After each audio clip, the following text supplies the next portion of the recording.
What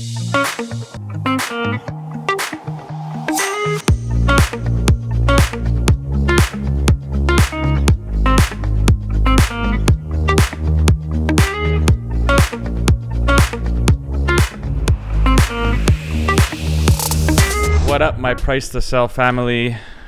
We are back with another incredible episode. This one's going to be value packed. I'm your host, Matthew Campoli, and our lovely, amazing, incredible, talented guest today is Mr. Sahil Jaggi. Welcome to the podcast. Good to see you again, and thanks for having me. Yeah, I had him on my other podcast not too long ago, and he blew our minds. Yeah. This guy is just, super talented in all aspects of real estate.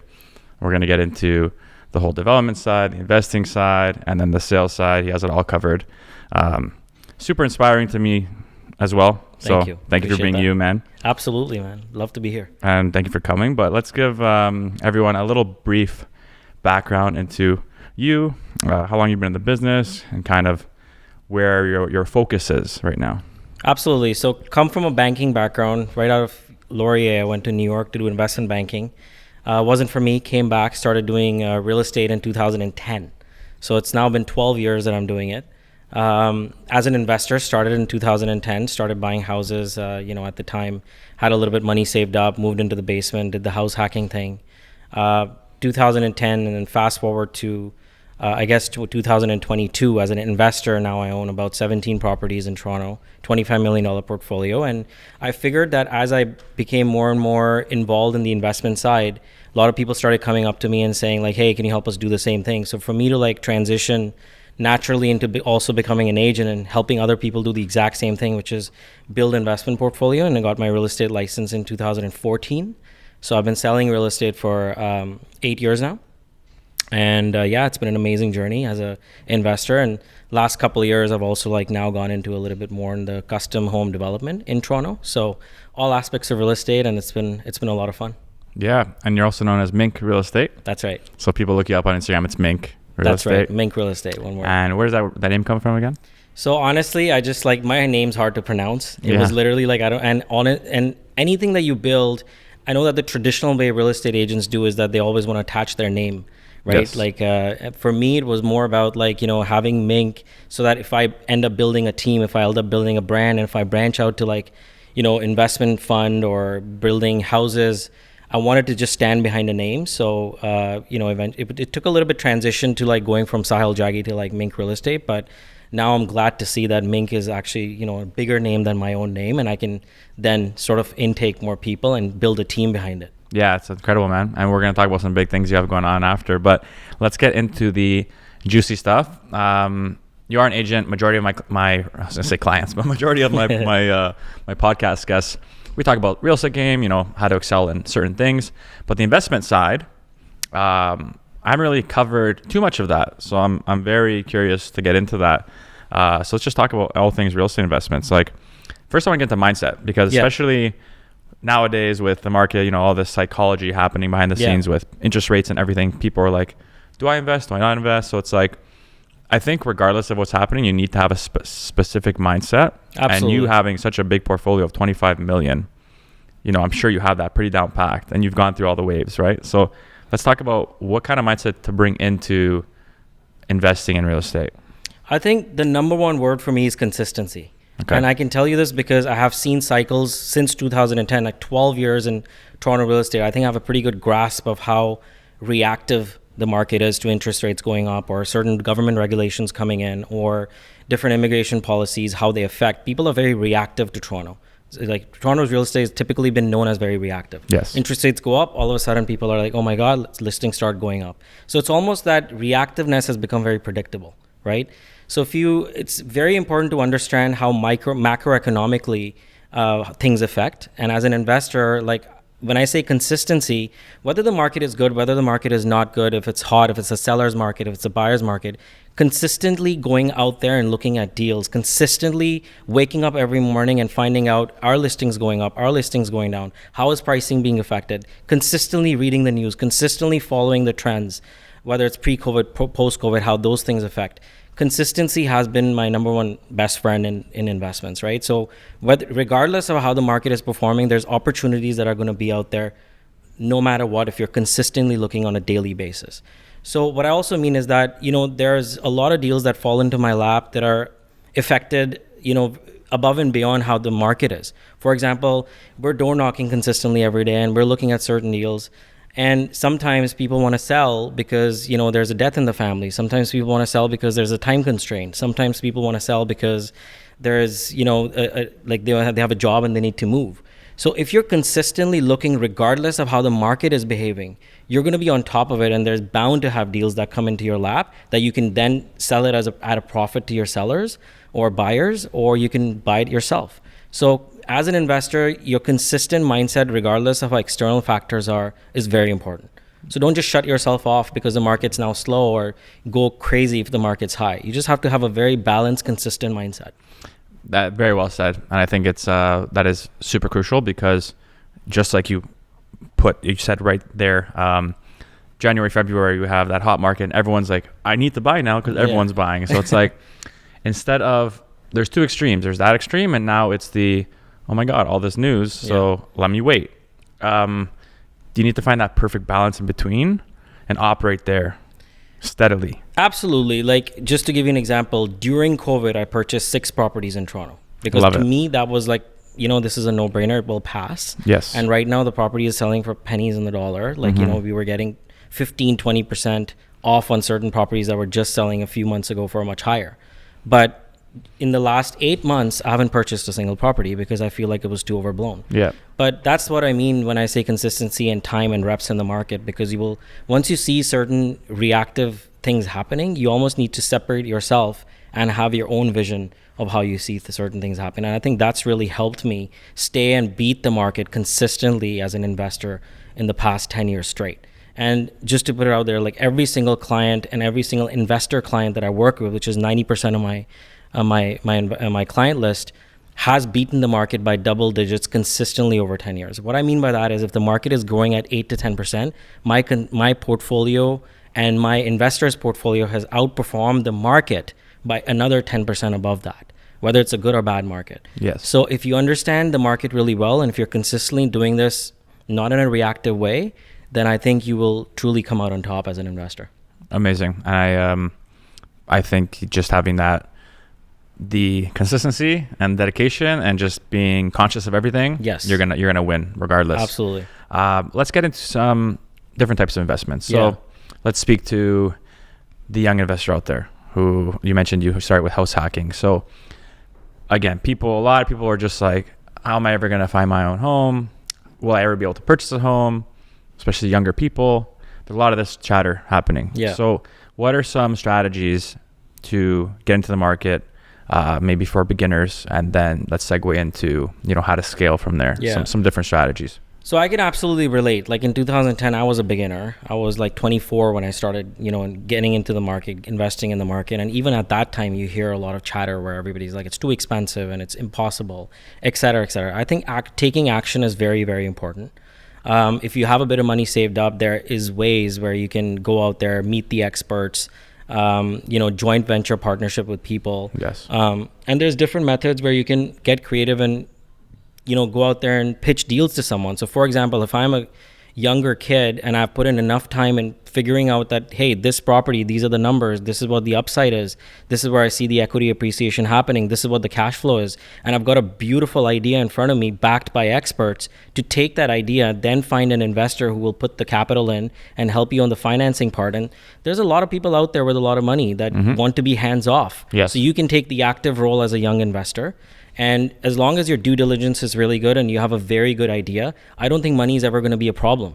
And there's a million excuses in the books where I can give you 1,000 reasons why not to do things, but you have to get over that, and you have to be able to say, make up your mind to like, hey, I want to become a successful investor. I want to get into the market, and I'm going to source the right people who've done it successfully in the last 5 to 10 years.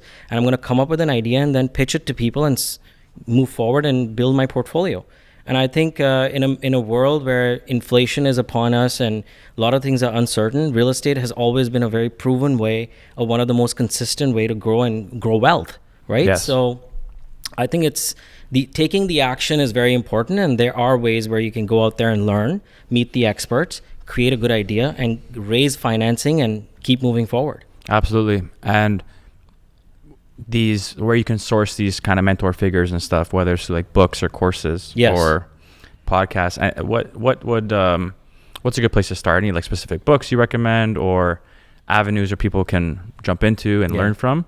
So it'd be wrong for me to say source books, because I don't read books. Okay. I've never read a book on real estate ever. Cool. I've never made it past the first chapter. Well, there you go, guys. You don't need to go and read a book. There's other ways. I'm not promoting don't read books, but I think like for me, it's more exciting to see locally. Like for example, your podcast, there's different podcasts out there where you can see experts talking. Yep. I think social media has really opened the gates of a lot of people who have a platform to go out there and you know, sort of meet these experts and source and find these experts. I also think there's a lot of people who are online and on social media claiming to be experts, but they have no experience. So it's also important to have a good selection process. Yeah.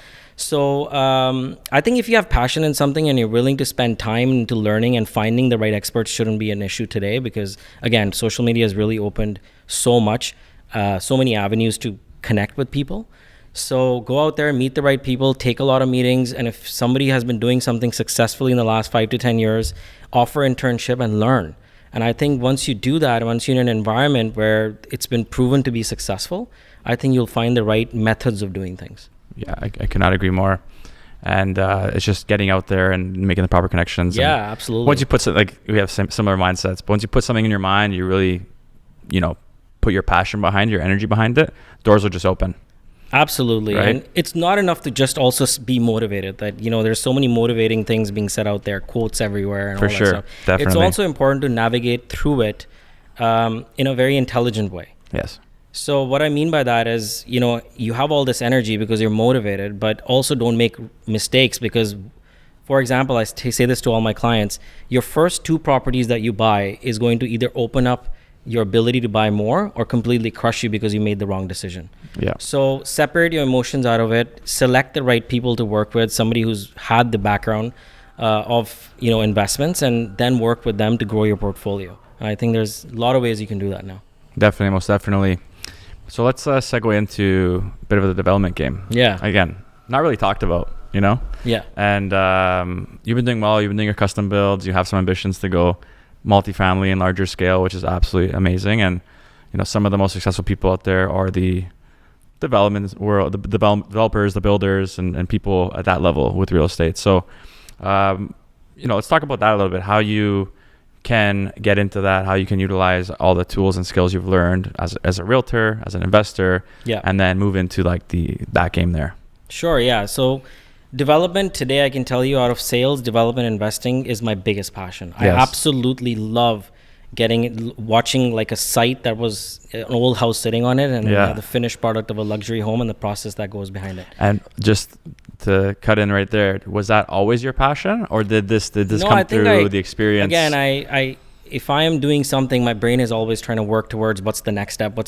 So because one of the strategy of my purchasing investment properties was always buy older homes on big piece of land that come with the upside of it going to its highest and best use. Yes. What I realized was that a lot of the bungalows that I owned that were cash flowing well, and when they came to a saturation point where I'm like, you know what, I need an exit strategy, I noticed that I was selling them to builders who were adding more value to sell it further. Beautiful. So I'm like, why not take on that role and add additional value to this property, get it to its highest and best use, and be also the builder who's selling them. Yes. And then came so if I'm going to get into luxury home development, what can I do different? So I'm only into modern, contemporary, open concept spaces of homes. I don't do traditional homes. So I'm like, okay, this is a small segment of, you know, there is people who love the flat roofs, straight lines, big windows, open concept, like LA style homes. Yes. And I started getting into that. Again, the passion really helped me spend more and more time and reps on it. Went out there, sourced the right designer who specializes in something like that. Eventually we built a friendship. He now works in the office. He shares the office with me. So I learned a ton from him as well. And we started building modern contemporary homes, and they did really well. So this year I'm actually building 4 custom luxury homes, and, you know, just to understand the process of getting permits, licensing, zoning, and, you know, understanding what kind of building components go into the process of construction, the timeline of construction. And I realized that was also synergizing with my sales really well. What I mean by that is like just by being a builder and understanding these different things that go into the process of construction and taking that value and bringing it to my clients who are also looking to do the same thing really set me apart as a real estate agent. In the last 1 year, I did so well because 80% of my clients were all investors or builders. Yeah. Who are like, this agent doesn't just do the regular negotiation and the paperwork, which is something, of course, that we're doing. Yeah. But he also understands, if he looks at a site, that what kind of house you'll be able to build, what kind of square footage you'll be able to extract, and what the end value will be, because I'm doing that for myself. Yes. So to take that value as a builder and as a luxury home developer, and also bringing that into my sales business, really helped me scale as an agent as well. So they all go hand in hand. Yes. Right? You're just doing different things and more things. And what's exciting about that is, as an agent, you're helping that person purchase. Exactly. You're helping them plan, and then you're selling it. Exactly. Right? So, multiply your deals by 4 almost. Right? Per client. And now, I introduced them to the architect. I introduced them to the contractor. Yes. So there's referrals involved. Exactly. And then I'm selling them at a much higher price point. Yes. And with the experience of also helping them plan the development. How many bedrooms should you have based on the comparables? How much your ceiling height should be? What kind of home you should design? So I really help people with even a lot of money who are looking to do development, but even in a hands-off way. Yes. So it's almost added an extra thing in our office where we're like helping people buy, build, design, sell. That in itself is such a good marketing tool. Yeah, and I really enjoy it too. Yeah. So you have to enjoy what you're doing, most right? Definitely. So that's the most important part. And it's not a guessing game because you know exactly what's going on. You know the steps, right? Exactly. Can we break down one of your builds? Absolutely. Okay, so let's talk just briefly, and kind of Cole's notes it, your start to finish with one of the properties that you worked on. Let's do it. Yeah. So the one I can tell you is so I bought a property in 2012. Okay. The first build I ever did. Yeah. I bought the land for $700,000.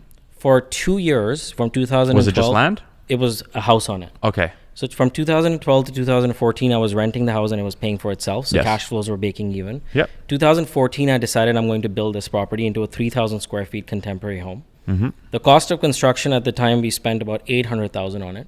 So $700 was the cost of land, $800,000 was the construction cost, and I sold that house for $2.6 million. Wow. So I cashed out $1.1 million as profit. Wow. And if you know development well, and if you understand development really well, the kind of earnings can also really be on a different scale altogether, right? You're working on something for 1 year. All you think is that, oh my God, I'm just paying bills. I'm just paying invoices. Yes. But in the end, you get that big fat check and you have that ability to then go and reinvest that money. Yes. And that's what I did. During 2020, I started 2 other builds. Similar at the gig, buy them for $600,000-$700,000, build them for another $700,000-$800,000, and then you flip. I think the key in development, in luxury development, is also that economies of scale is a big thing. And I realized that whether you're building 1 house or 2 houses or maybe 4 that I'm building this year, your time spent is almost similar, right? Because you have to dedicate a lot of the time into development. Yes. So for me, economies of scale is very important. So what I mean by that is now I'm planning to do minimum 3 to 4 a year. Yeah. If I don't have 3 or 4 projects in hand that I'm going to be building, then you might as well take that time and dedicate it into sales or investment side of things. Yes. So if you're building and if you understand building really well and you're doing 3-4 projects together, then that economies of scale can really be amazing payoffs. Not to mention you have more control over your contractors and you have better pricing on materials, et cetera, et cetera. And speaking of materials, did you find there was were you affected in any way with materials doubling in price and the scarcity with materials lately? Yeah. Was that a challenge? Post-COVID, it's a huge challenge. Yeah. So, but thankfully, it's also been the result of which has also poured into real estate pricing. So the luxury home sales, even the price of luxury home sales has gone up 23-24% since pre-COVID, right? So to be honest, cost of land is expensive, materials is expensive, and that's why it's even more important to be doing more than 1 project at a time, because you really need to cut that cost of construction down, because cost of construction is high now. From $250 a square feet, now you're building at $370, $400 a square feet. And you need to plan that in advance to make sure that, in a worst case scenario, you'll be able to sell this house for an X price and you're walking away with a profit.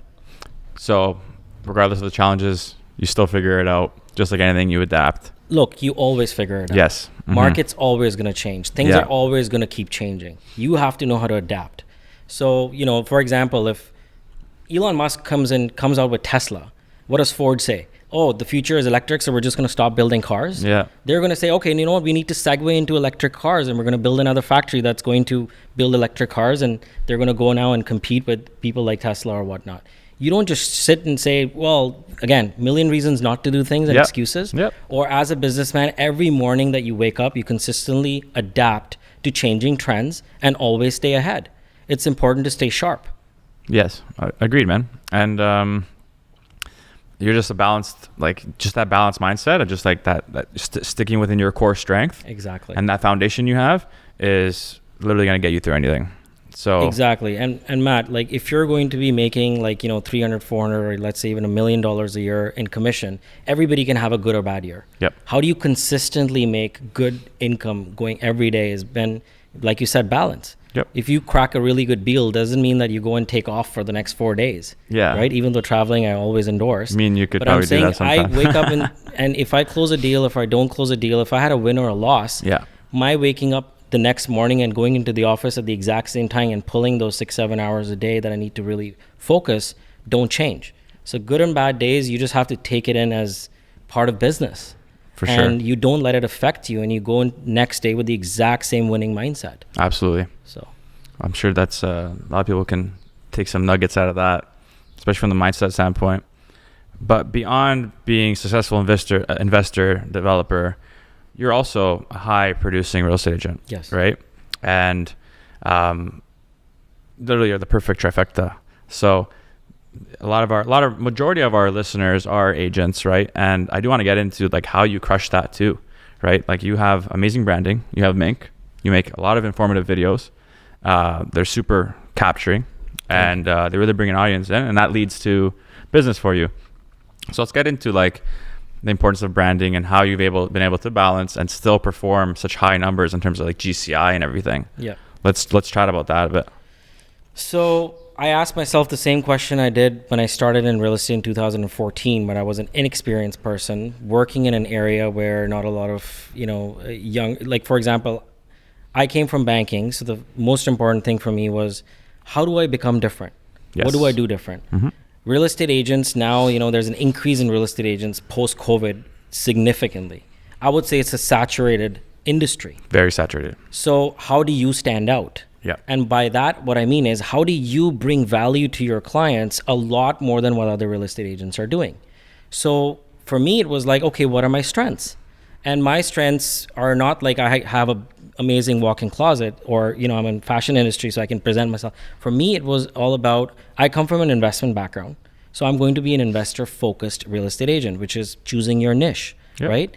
So as a real estate agent, you need to understand what your strengths are and how you can convert those strengths into value for your clients. Yes. So coming back to the same point, if I'm a successful investor and I'm successfully building homes, I want to now turn that into branding for sales and specifically focus on people who are looking for real estate as an investor, right? So maybe I don't cater too much to people who are looking to buy condos downtown or people who are looking to buy in Pickering and become the jack of all trades. I want to narrow down to what I do really good and how I'm going to provide the absolute best value to anybody looking for investments or somebody looking for lots to build. Yep. So as a real estate agent, if you're coming into this industry which is already saturated, you absolutely need to spend majority of your day figuring out what is your strengths, what is your niche, and how you're going to turn that into branding and bring value to your client, which is going to be above and beyond any other real estate agent is doing. For right? sure. Because every industry is saturated. Like it's not just specific to real estate agents. It's not a complaint. It's just a matter of, are you doing enough to sit in front of your client and convince them that your value is a lot more than any other real estate agent, right? Yep. So, and that comes with narrowing down what your strengths are, narrowing down what your niche is, farming an area which is a lot more smaller.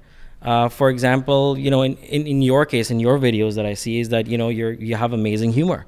So you take that and you use it as strength because you're now using your humor to attract more attention towards your clients' listings. Yes. If I'm right? No, 100%. So, and to me, if I see your videos versus a lot of other videos, I get a gig out of it But the thing is, the result of that is I've now paid more attention to your listing than anybody else, using your strengths. That niche and that strength, bring it into value, is what stands a real estate agent apart.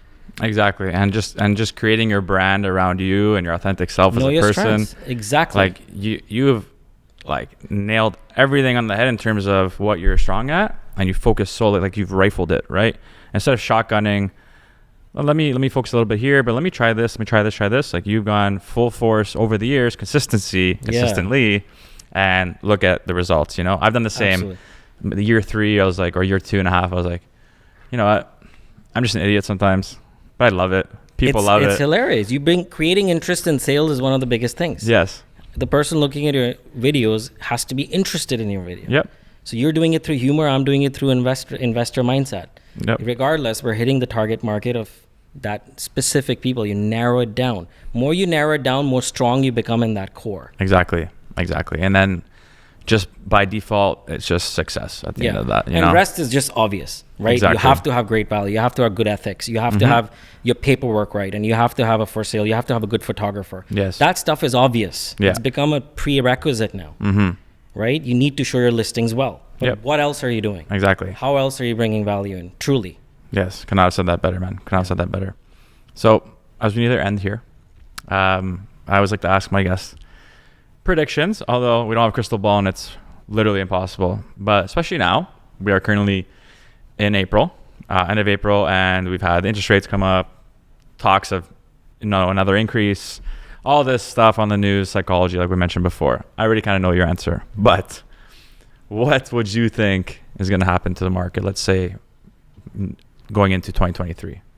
Yeah, so as I mentioned, it ties right into my reactive nature of Toronto, which is, as interest rates are going up, you're already seeing the reaction of things slowing down a bit, which means that in the next coming months, all the buyers that were not able to buy anything because of the heated markets, they have to be ready to now pull the plug on deals that come into the market. As long as your cash flows are good, as long as the properties are being sold at a price where, they're not overvalued or over ballooned up, I think there's going to be a lot of opportunities for buyers. Yes. It's going to now turn a little bit more, the scales are going to now turn into a little bit more of a buyer's market 1,000%. and a little bit more balanced market. Yeah. It's also become ever more important to make your selections right, which means the asset class that you're purchasing has to be correct.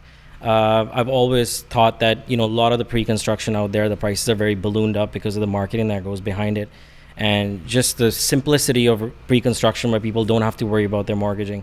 But you have to be careful too. You do. So I'm always been a believer as an investor to be conservative, to be smart, and although more important to work with people who have experience, who have reps, who also know what they're doing in the niche of what they are. So work with the experts, source the right people.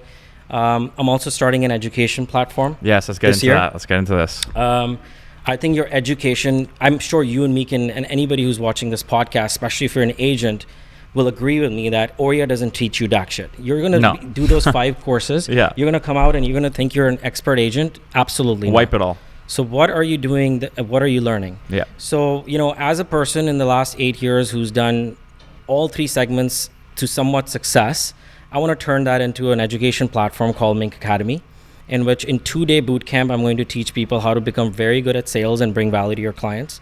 Number 2, how to become a good investor and also understand renovations, development, and the processes behind it. This will help you because if you want to be an investor yourself, you'll now know how to crack numbers. If you want to get into flips yourself, you'll know how to understand the components and understand the process that goes behind it. And take all that value and also synergize it to your sales and become a better real estate agent who provides value above and beyond just doing contracts. Yeah. So there's a platform that we're starting called Mink Academy, and hopefully that will bring that 2 days of boot camp where people will understand and learn this value. So I'm very excited for that. And I love mentorship and love educating.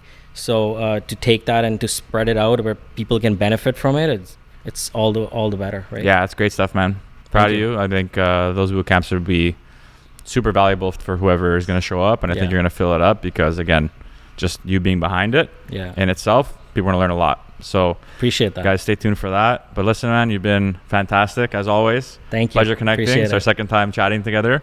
Definitely bring you on again. Because you do share a lot of value that can consistently be spread. So I just want to thank you for coming. Absolutely. And to everyone out there, before I sign off, I want to thank everybody who came to hear me speak at the Buzz Conference, and who came up to me in person to share their impact with me on the Price to Sell podcast, what it's done for you. Super humbling. I didn't know how to react in the moment. Was not expecting a lot of that. So love you guys. Thank you so much for tuning in all the time and being so consistent and sharing it and spreading the love. We're only going to get better and better. So thank you. But this is the end of this episode. And as always, don't forget to like, subscribe, and share with everybody you know, your entire network. Okay, I'm watching you. And we'll see you on the next one. Peace.